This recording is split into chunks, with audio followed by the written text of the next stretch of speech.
So there has been a lot of ongoing protests and outcry about the decay of the democracy in Nigeria. And for me, it should be a topic dominating our social media space presently because we are working towards an impending danger. Now, there's something that history teaches us. When a political party becomes so dominant, democracy doesn't collapse, it becomes comfortable. Across history in Asia, in Latin America and Europe, nations drove into one political system, not by force, but by defections, by incentive, and by conveniences. And over time, opposition weakened, debates softened, and there were no accountability. And from there, governance now becomes internal affairs instead of public affair. Over 2,500 years ago, a great philosopher Plato warned that democracy degenerates gradually into tyranny. And he said, tyranny naturally arises from democracy.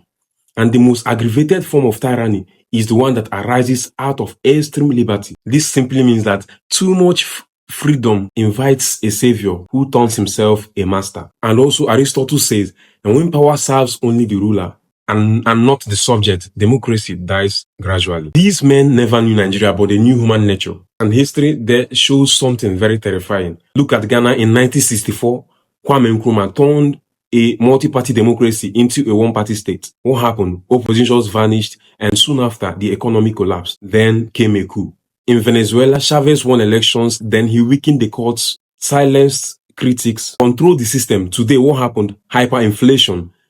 People fled, oil wealth turned to ashes. Just in Zimbabwe here, Mugabe, who began as a liberation hero, and years later, he ruined the economy. There were violence, and a nation which was called Africa's breadbasket started begging. All these stories started the same way. One party is dominant because people may have trusted them, but each of these stories ended the same way. No accountability. Debates gives room for accountability and competition, and that is what every striving democracy should encourage. And the former president of America, James Madison, warned that unchecked majorities often destroy the very rights they claim to protect. Now look at Nigeria. Presently, one party controls 30 states out of 36 states.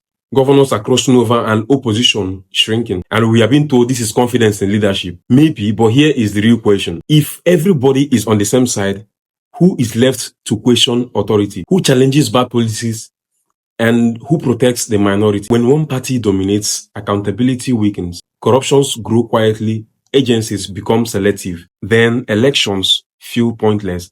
And when citizens stop believing in ballots, they begin to believe in anger. And democracy is not about which party wins. It is about whether citizens still have real choices, real debate, and real accountability. And we must keep demanding independent judiciary, independent institutions, strong oppositions built on ideas, and citizens who vote for their consciences and not for stomach. Stephen Levitsky and Daniel Ziblatt, in their work, How Democracy Die, stipulated that it doesn't die in the hands of generals, but in the hands of presidents and prime ministers who subvert the very process that brought them into power. A one-party state is an unaccountable state. Let us choose contest and not monopoly, a strong multi-party political system where every political leader is afraid of the ballot, hence always in check to do what is right.